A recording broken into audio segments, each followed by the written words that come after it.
يا أيها الذين آمنوا كونوا قوامين بالقسط شهداء لله ولو على أنفسكم أو الوالدين والأقربين. اے ایمان والو، انصاف پر مضبوطی سے قائم رہنے والے اور اللہ کے لیے گواہی دینے والے بن جاؤ۔ اے ایمان والو، انصاف پر مضبوطی سے قائم رہنے والے۔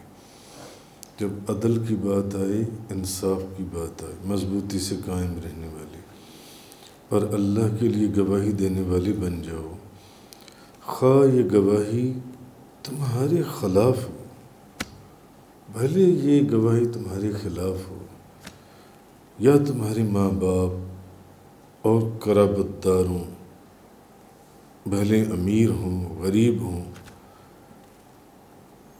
بھلے وہ جس کے بھی وہ خلاف گواہی ہو، عدل اور انصاف کا دامن تھامو۔ فاللہ اولیٰ بہما، اللہ ان کا تم سے زیادہ خیر خواہ ہے، تم ان کے اتنے خیر خواہ کیا ہوگے۔ فلا تتبعوا الہویٰ ان تعدلوا، لہذا تم خواہش کی پیروی کر کے عدل سے روگردانی نہ کرو۔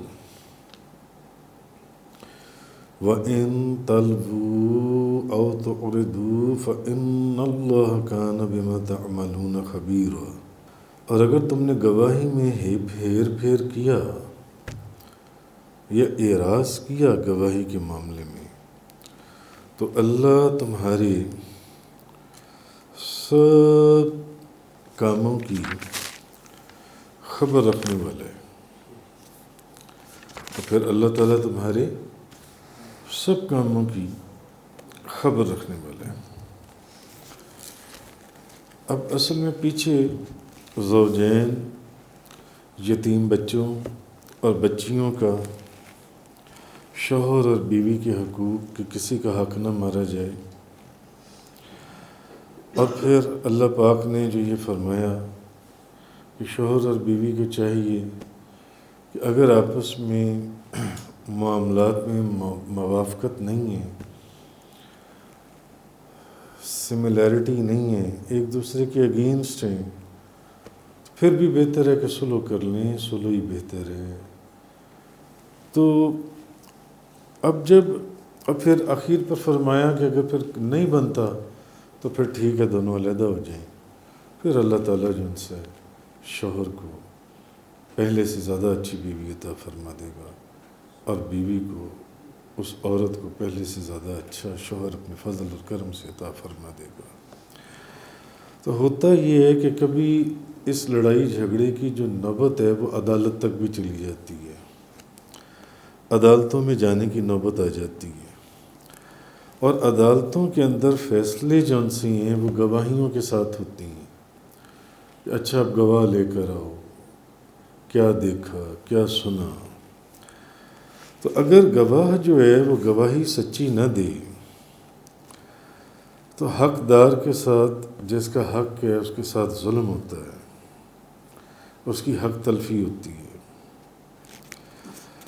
تو اب اس ظلم سے بچنے کے لیے جب اس نے عدالت کا دروازہ کھٹکھٹایا تو الٹا ہوا کیا کہ اس کو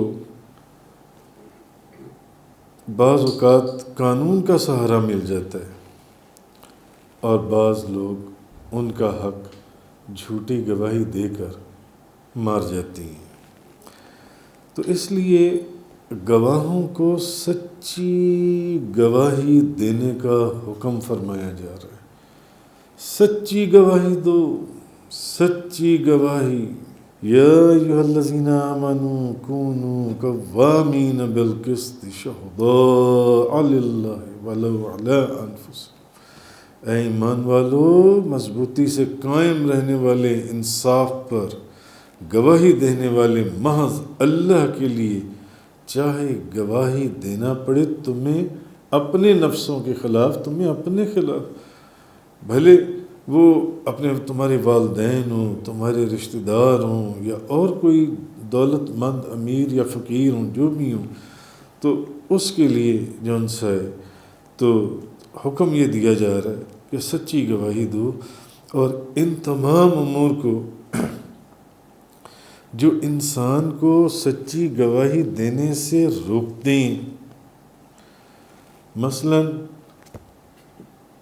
اگر اس کا کوئی اپنا ذاتی مفاد آ جائے تو پھر وہ سچی گواہی دینے سے رکتا ہے، سچی گواہی دینے سے بچتا ہے، اعراض کرتا ہے، یا اگر بیچ میں اس کے کوئی ماں باپ کا معاملہ آ جائے، ماں باپ کا معاملہ آ جائے، ماں باپ کا پاس ہو، یا کوئی قریبی رشتہ داروں کا معاملہ ہو، تو پھر ان کی جو رعایت وغیرہ ہے اس کے اندر تاکید کی جا رہی ہے کہ بھلے وہ تمہارے اپنے نفس کے خلاف گواہی ہو، تمہارے ماں باپ ہوں، تمہارے رشتہ دار ہوں، بھلے وہ بعض اوقات یہ ہوتا ہے کہ درمیان میں کوئی امیر کبیر آدمی آ جاتا ہے، تو اس کی وجہ سے بھی انسان سچی گواہی دینے سے رک جاتا ہے کہ اس کے ساتھ میرے تعلقات خراب ہو جائیں گے اگر میں نے یہاں پر سچی گواہی دے دی۔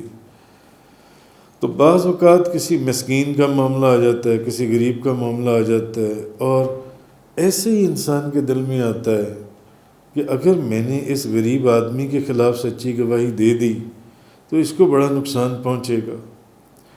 تو وہ اصل میں کہا یہ جا رہا ہے کہ عدالت میں جب کھڑے ہو جاؤ تو پھر ان احساسات کو بالکل اپنے دل سے نکال دو کہ کون تمہارا ماں باپ ہے اور کون تمہارے قریبی رشتہ دار ہیں اور کون امیر ہے اور کون غریب ہے، وہاں پر سچی گواہی جون سی ہے، سچی گواہی اس کا دامن تھام لو، کیونکہ سچی گواہی جون سی ہے وہ اگر اس کا دامن تھامو گے تو نجات پاؤ گے۔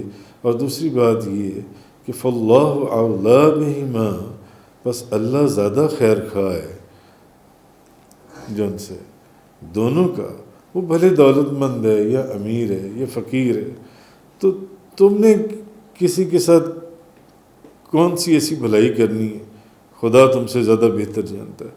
ہاں تمہاری بھلائی اور تمہاری خیر اس میں کہ تم اپنے رب کا حکم مانو، اگر اس نے کہہ دیا ہے نا کہ سچی گواہی دینی ہے تو سچی گواہی دو، یہ مت دیکھو کہ یہ میرا بیٹا ہے، یہ میرا باپ ہے، یہ میری بیوی ہے، یہ میرے ماموں ہیں، یہ کوئی امیر آدمی ہے، یہ کوئی غریب آدمی ہے۔ تو تم غریبوں کے زیادہ خیر خواہ ہو جن سے کہ اگر تمہارے دل میں غریب کا خیال آ جائے تو اللہ تعالیٰ جن سے خود اس کے لیے ان کے لیے بہت زیادہ، تو یہ نہ سمجھو کہ تم کسی انسان کے لیے گواہی دے رہے ہو، اور جو تمہارے دل میں آئے یا جو تم مناسب سمجھو، جو تم بہتر سمجھو، وہ تم ویسے کہہ دو تو کوئی تمہارا کیا بگاڑ لے گا، نہیں۔ تو یہ گواہی اصل میں جو تم آج عدالت میں دے رہے ہو، اصل میں یہ اس کے لیے نہیں، یہ اللہ کے لیے گواہی دے رہے ہو۔ اس لیے جو بولنا ہے سچ بولنا، کسی کے اوپر ظلم نہ کرنا، کسی کے ساتھ زیادتی نہ کرنا۔ تو اب یہ سوچ لینا کہ وہ جو عدالت میں بندہ کھڑا ہے، بھلے وہ تمہارا باپ ہے، تمہاری ماں ہے، تمہارا بھائی ہے، تمہارا رشتہ دار ہے، کوئی امیر ہے، کوئی غریب ہے، اب تم نے اس کو ناراض کرنا ہے، اس کی ناراضگی سے ڈرتے ہو یا خدا کی ناراضگی سے ڈرتے ہو، بتاؤ۔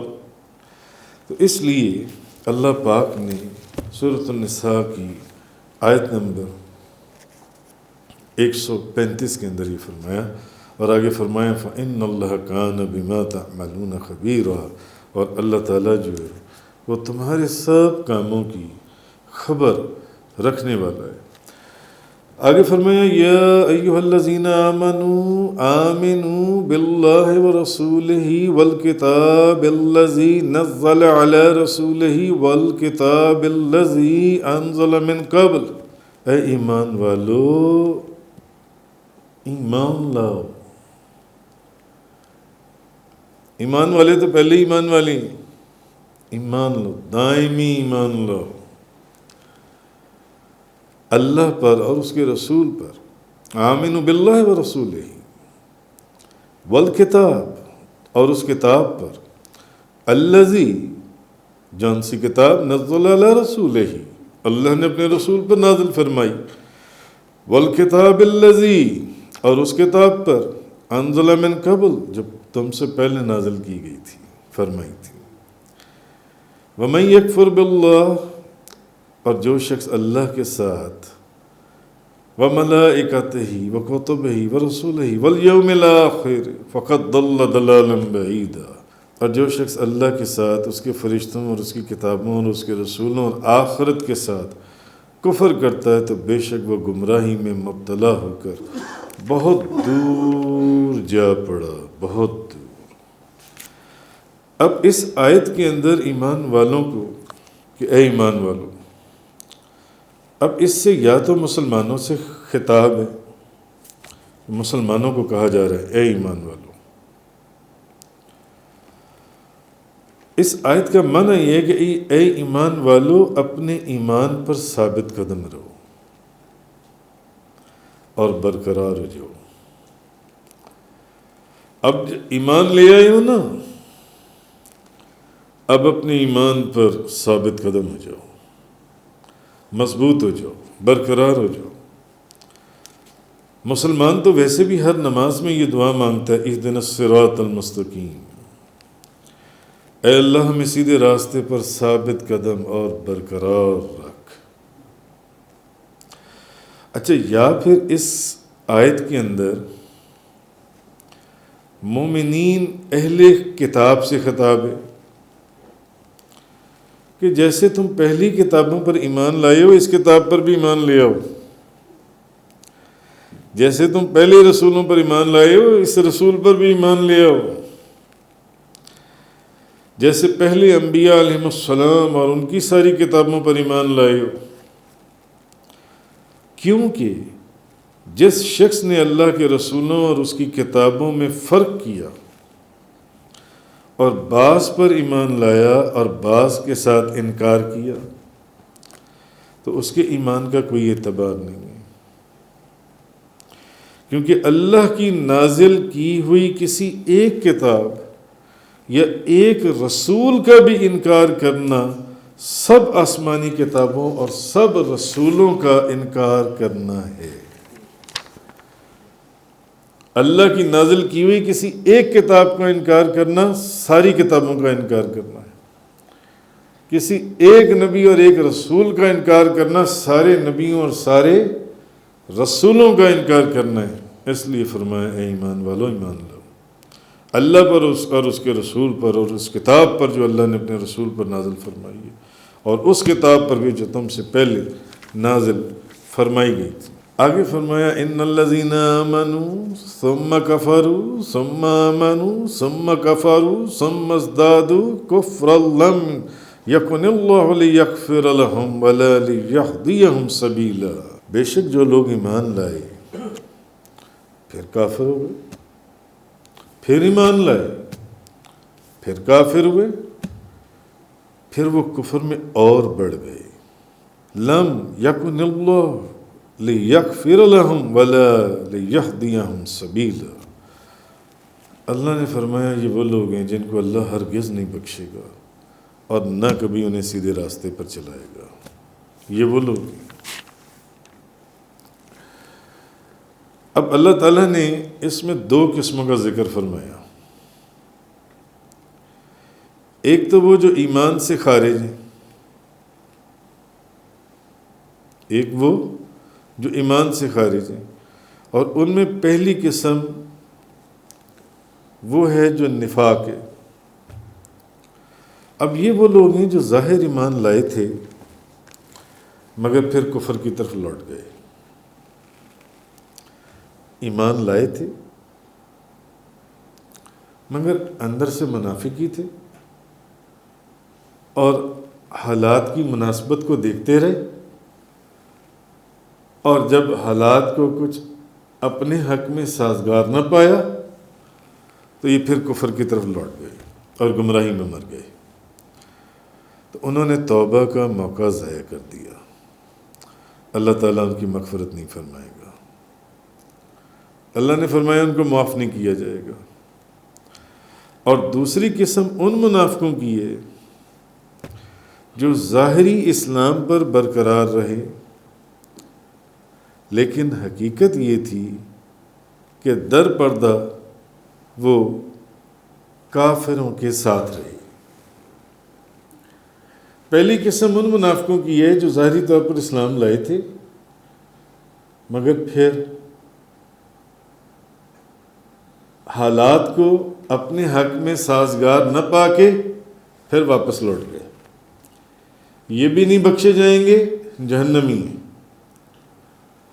اور دوسری قسم ان منافقوں کی ہے جو ایمان تو لائے تھے، انہوں نے بھی مسلمانوں کا لباس پہن لیا، بھیس بدل لیا، اور اسی بھیس میں رہے اور منافق ہی رہے. وہ تو واپس لوٹ گئے نا کفر کی طرف، یہی ظاہر کرتے رہے کہ ہم مسلمان ہی ہیں، اندر سے منافق تھے، اندر سے آپ کے ساتھ نہیں تھے. تو یہ وہ لوگ ہیں جن کے متعلق اللہ پاک نے فرمایا کہ یہ وہ لوگ ہیں جن کو نہیں بخشا جائے گا، جن کو ان الذین آمنوا ثم کفروا ثم آمنوا ثم کفروا ثم ازدادوا کفرا لم یکن اللہ لیغفر لهم ولا لیہدیہم سبیلا. بے شک جو لوگ ایمان لائے پھر کافر ہوئے، پھر ایمان لائے پھر کافر ہوئے، پھر وہ کفر میں اور بڑھ گئے، اللہ ان کو ہرگز نہیں بخشے گا اور نہ کبھی انہیں سیدھے رستے پر چلائے گا. بشر المنافقین بان لهم عذابا علیما، آیت نمبر 138 کے اندر.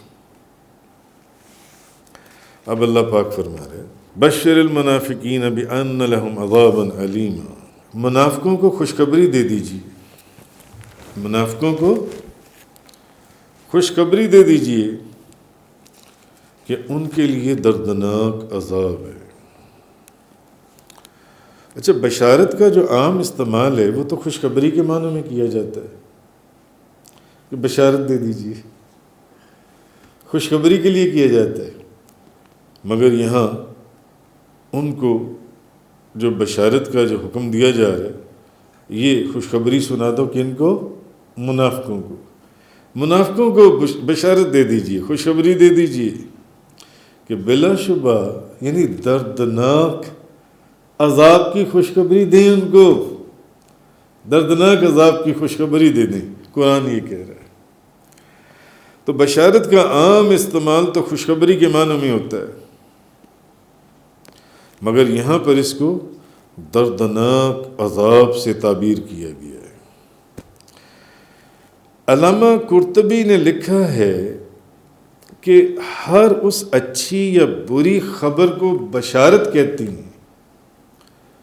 ہر اچھی خبر ہو یا بری خبر، عام طور پر لوگ یہ سمجھتے ہیں کہ بشارت صرف خوشی کی خبر کو کہتی ہیں.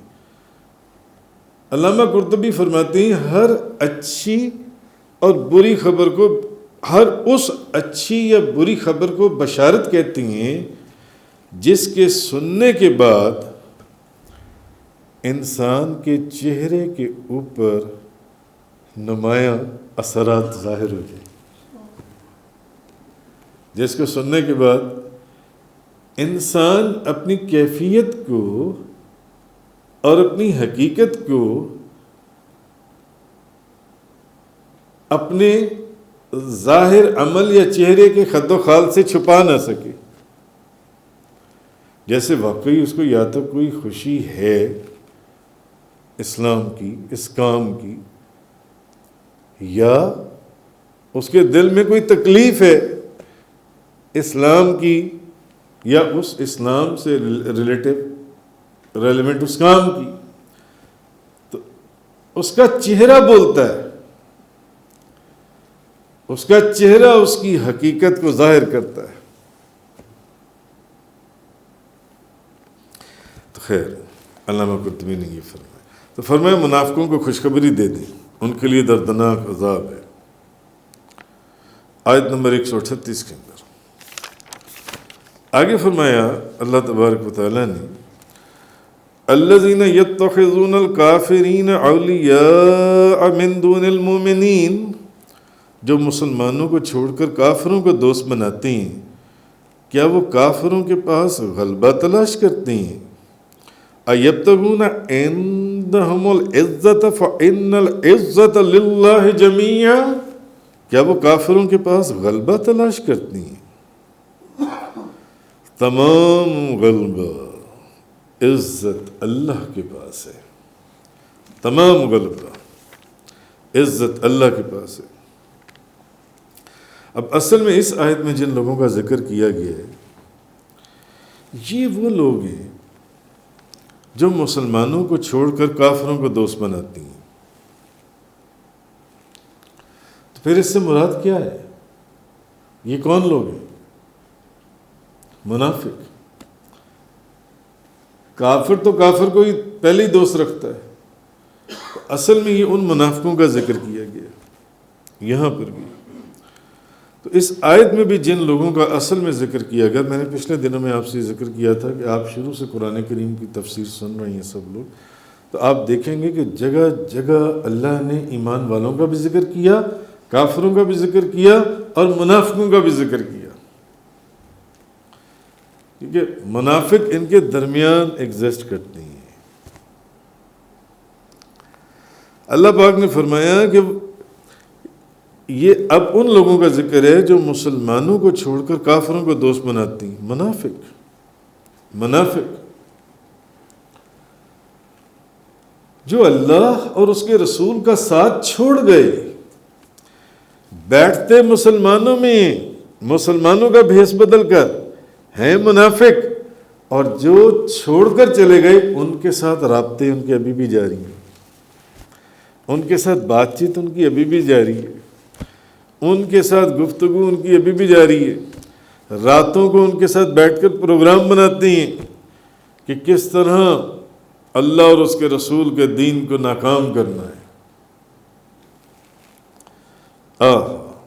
منافقوں سے دوستی رکھتی ہیں، اور بعض آپس میں پھر باتیں کرتی ہیں کہ آپ صلی اللہ علیہ وسلم کا جو مشن ہے یہ کامیاب نہیں ہونا چاہیے،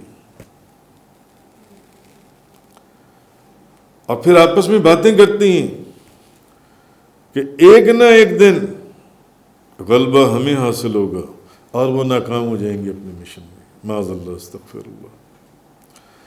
تو اس آیت کے اندر اللہ پاک نے فرمایا الذین یتخذون الکافرین اولیاء من دون المؤمنین، جو مسلمانوں کو چھوڑ کر کافروں کو دوست بناتے ہیں، کیا وہ کافروں کے پاس ایبتغون عندہم العزت فإن العزت للہ جمیعا، کیا وہ کافروں کے پاس غلبہ تلاش کرتے ہیں؟ نہیں، تمام غلبہ اللہ کے پاس ہے، اللہ کے پاس۔ آگے فرمایا وَقَدْ نَزَّلَ عَلَيْكُمْ فِي الْكِتَابِ أَنْ إِذَا سَمِعْتُمْ آيَاتِ اللَّهِ يُكْفَرُ بِهَا وَيُسْتَهْزَأُ بِهَا فَلَا تَقْعُدُوا مَعَهُمْ حَتَّى يَخُوضُوا فِي حَدِيثٍ غَيْرِهِ، اور بے شک اللہ نے تم پر کتاب میں یہ حکم نازل کیا ہے کہ جب تم سنو کہ اللہ کی آیتوں کا انکار کیا جا رہا ہے اور ان کا مذاق اڑایا جا رہا ہے تو تم ان کے ساتھ نہ بیٹھو جو اللہ اور اس کے رسول کا مذاق اڑاتے ہیں۔ وہ اگر تمہیں در پردہ پردے کے پیچھے سے بلاتے ہیں کہ آؤ ہمارے پاس بیٹھو، ہماری بات سنو، ان کا مشن ایک دن ناکام ہو جائے گا۔ تو اللہ پاک فرما رہے کہ ان کی باتوں کو نہ سنو، ان کے پاس نہ بیٹھو، اور بڑا سخت حکم ہے یہاں پر، یہاں تک کہ وہ کسی دوسری بات میں مشغول ہو جائیں۔ اِنَّكُمْ اِذًا مِثْلُهُمْ، یاد رکھنا اگر تم بھی انہی لوگوں کے ساتھ جا کر بیٹھے جنہوں نے اللہ اور اس کے رسول کو چھوڑ دیا یا پیچھے ہو گئے اور اللہ اور اس کے رسول کا مشن ناکام کرنے کے لیے کھڑے ہو گئے، اور تمہیں کہہ رہی ہیں کہ ہمارے پاس بیٹھو، تم سے راتوں کو باتیں کرتی ہیں، چھپ چھپ کر باتیں کرتی ہیں، تمہیں مشورے دیتی ہیں کہ ایک دن ان کا مشن ناکام ہو جائے گا، تمہیں حقیقت پتہ چل جائے گی، تم سمجھ جاؤ، ان کی طرف مت جاؤ۔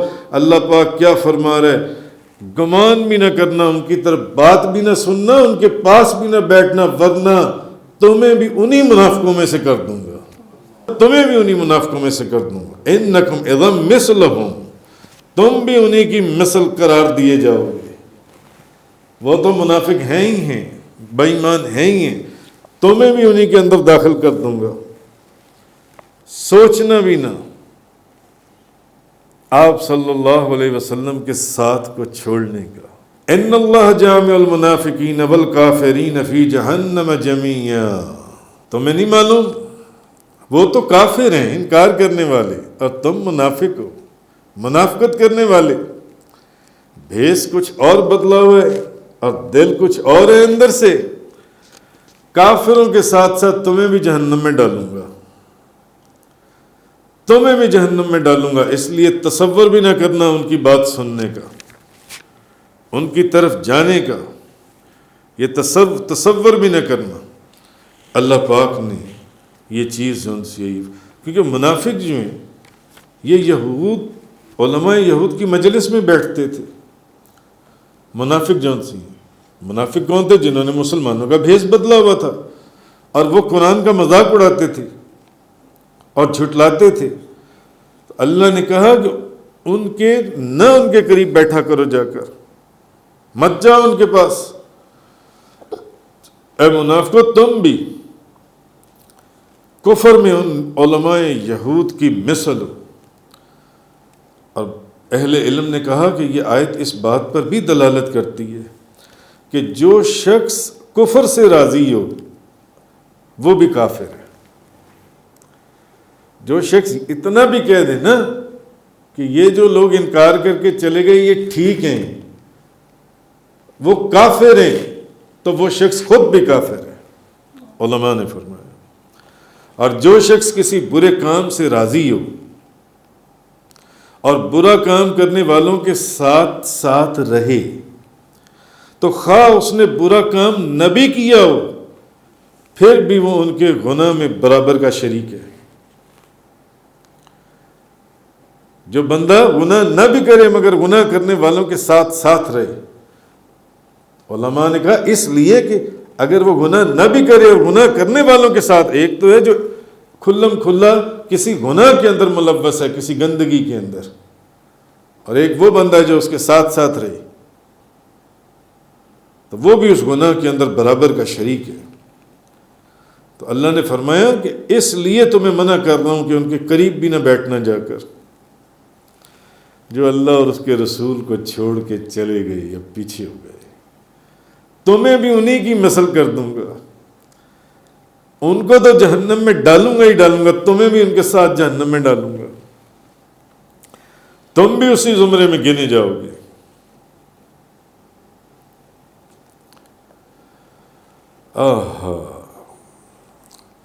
تو خیر، اور دوسرا، مگر بعض مجلسیں ایسی ہوتی ہیں کہ جہاں بندہ مجبوری میں بیٹھا ہوتا ہے، کہیں گناہ ہو رہا ہے یا کوئی غلط کام ہو رہا ہے، مگر وہ دل سے اس کو برا جان رہا ہے، مگر کسی پریشر کی وجہ سے یا کسی ایسی وجہ سے وہ اس مجلس میں بیٹھا رہتا ہے کہ نہیں یار یہاں یہ کام تو غلط ہے، مگر دل سے وہ اس کو برا مانتا ہے اور اس کو دل سے وہ ان کے ساتھ نہیں ہے، تو وہ بندہ، اس سے علماء نے کہا کہ وہ بندہ نہیں ہے کہ وہ جہنم میں جائے گا، جن سے وہ جہنم میں نہیں جائے گا۔ اس کی علماء نے ایک مثال یہ دی کہ منافق مدینہ منورہ میں یہودیوں کے پاس بیٹھتے تھے اور وہ نبی کریم صلی اللہ علیہ وسلم کے خلاف باتیں کرتے تھے۔ جب یہودی حضور کے خلاف باتیں کرتے تھے تو منافق خوش ہوتے تھے، ان کی باتیں بڑے غور سے سنتے تھے۔ اس لیے اللہ پاک نے فرمایا کہ ان کو بھی میں جہنم میں ان کے ساتھ ہی ڈالوں گا۔ مگر مکہ مکرمہ میں جب مسلمان مشرکوں سے اللہ اور اس کے رسول کے خلاف باتیں سنتے تھے تو ان کے دلوں میں تکلیف ہوتی تھی اور بیزاری ہوتی تھی، مگر وہ وہاں کچھ کر نہیں سکتے تھے۔ مکہ مکرمہ میں مجبور تھے ان کافروں کی، مشرکوں کی باتیں سننے کے لیے تکلیف ہوتی تھی، پریشان ہوتے تھے، بیزار ہوتے تھے. وہاں کفار کا غلبہ تھا، کفار تعداد میں زیادہ تھے، خوش نہیں ہوتے تھے، تو وہ اس زمرے میں نہیں آتے. مگر جو ان کو سنے یا ان کے قریب بیٹھے یا ان کے پاس جائے، جو آپ صلی اللہ علیہ وسلم کو چھوڑ کر چلے گئے، یہ وہ لوگ ہیں جو اسی زمرے کے اندر انہی کے ساتھ، ان کو بھی اللہ جہنم میں ڈالے گا اور ان کو بھی اللہ جہنم میں ڈالے گا.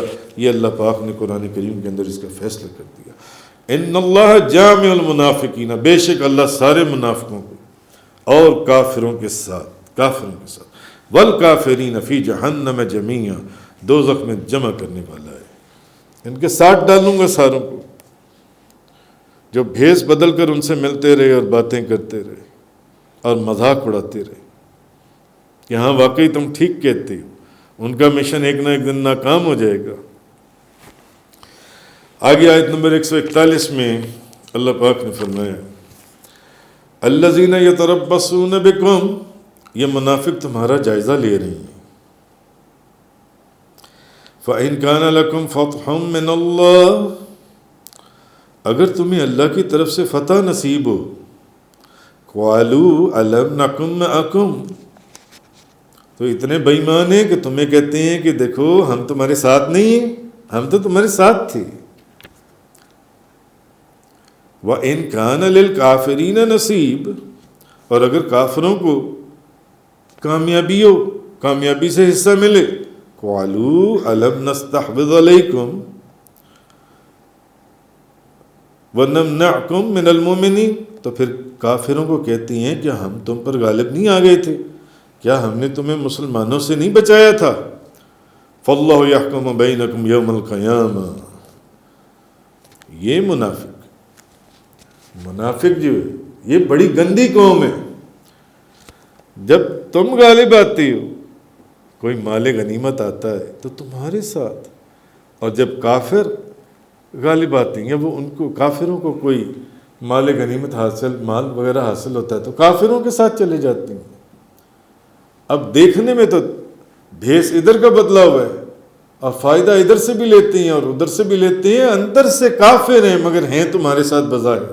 وَلَن يَجْعَلَ اللَّهُ لِلْكَافِرِينَ عَلَى الْمُؤْمِنِينَ سَبِيلًا، اور یاد رکھنا اللہ کافروں کے لیے مسلمانوں کے خلاف غالب ہونے کی ہرگز کوئی سبیل نہیں بنائے گا. یہ منافق اور یہ غالب، یہ کافر، یہ کبھی غالب نہیں ہونے پائیں گے. حق کا بول بالا ہوگا. اللہ پاک نے اب سورۃ النساء کی آیت نمبر 141 کے اندر یہ فرمایا جی، یعنی ان کافروں کے متعلق اور منافقوں کے متعلق کہ منافقوں کے دو چہرے ہیں جو میں نے آپ سے عرض کر دیا. یعنی ان کا کوئی دین نہیں، کوئی عقیدہ نہیں، کوئی بات ہی نہیں ہے. ان کا دین، ان کا کعبہ جدھر کو وہ منہ کر لیں وہ تو صرف دولت ہے، وہ دولت دیکھتے ہیں. اگر مسلمانوں کے پاس تو مسلمانوں کی طرف جھک جاتے ہیں، اور اگر کافروں کے پاس تو کافروں کے پاس چلے جاتے ہیں. تو ان سے پھر مطالبہ کرنے لگ جاتی ہیں، ان سے کہتی ہیں دیکھو ہم تمہارے ساتھ تھے، بھلے ہم لڑ ادھر رہے تھے، تمہارے ساتھ تھے. کئی باتیں مختلف قسم کی کرتی ہیں، ہماری وجہ سے تمہیں غلبہ ہوا ہے، ہم تمہیں خفیہ نشست و برخاست، خفیہ میٹنگز میں خبریں نہیں پہنچاتے تھے کہ سرکار اور آپ سرکار کے صحابہ کیا باتیں کرتے ہیں اور کیا پروگرام مناتے ہیں، ہم تمہیں بتاتے نہیں تھے. اس کا ذکر کیا جا رہا ہے. تو علامہ قرطبی وہ فرماتے ہیں کہ اگر مسلمان اللہ کی نافرمانی کر کے اور جو خدا کے احکامات ہیں ان سے آنکھیں بند کر کے اپنی شکست کے اسباب خود مہیا نہ کریں تو دنیا کی کوئی طاقت ان کو شکست نہیں دے سکتی۔ جہاں کہیں اور جب کہیں بھی مسلمانوں کو مار پڑی یا کوئی ہزیمت اٹھانی پڑی تو وہ ان کے اپنے ہاتھوں کی وجہ سے کہ اللہ اور اس کے رسول نے ان کو جو بھی کہا انہوں نے اس کے اوپر عمل نہیں کیا۔ اگر وہ اللہ کے احکامات جو اللہ اور اس کا رسول فرماتا ہے اس کے اوپر عمل کرتے، ہر بری چیز کو جس سے منع کیا گیا چھوڑ دیتے اور ہر اچھی اس چیز کو جس کا حکم دیا گیا اپنا لیتے، جیسے کہ یہاں شروع میں فرمایا گیا کہ مت دیکھو کہ یہ تمہارا باپ ہے، یہ تمہارا بیٹا ہے، یہ تمہارا رشتہ دار ہے، یہ کوئی امیر ہے، یہ کوئی غریب ہے، اس کے ساتھ تمہارا کوئی تعلق ہے۔ تم اگر عدالت کے اندر جا کر کھڑے ہوئے ہو تو یہ سمجھ لو وہاں پر حق اور عدل کا فیصلہ کرنا ہے، بس دیٹس آل۔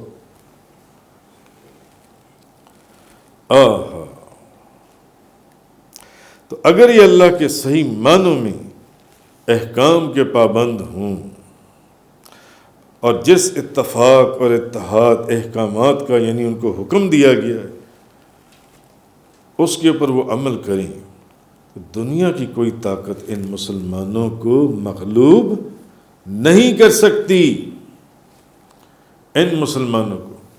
تو اللہ پاک نے فرمایا وَلَن يَجْعَلَ اللَّهُ لِلْكَافِرِينَ عَلَى الْمُؤْمِنِينَ سَبِيلًا، منافقوں کو آخر پر کہا جا رہا ہے، سمجھے؟ ہرگز نہیں اللہ تعالیٰ، ہرگز نہیں اللہ کافروں کے لیے مسلمانوں کے خلاف ہرگز غالب ہونے کی کوئی سبیل نہیں بنائے گا۔ یہ ذلیل ہوں گے، یہ جہنم میں داخل ہوں گے، کافر بھی اور منافق بھی دونوں۔ وآخر دعوانا الحمدللہ رب العالمین۔ تفسیر قرآن کا یہ لیکچر انگلش میں سننے کے لیے براہ کرم ڈسکرپشن میں موجود لنک پر کلک کریں۔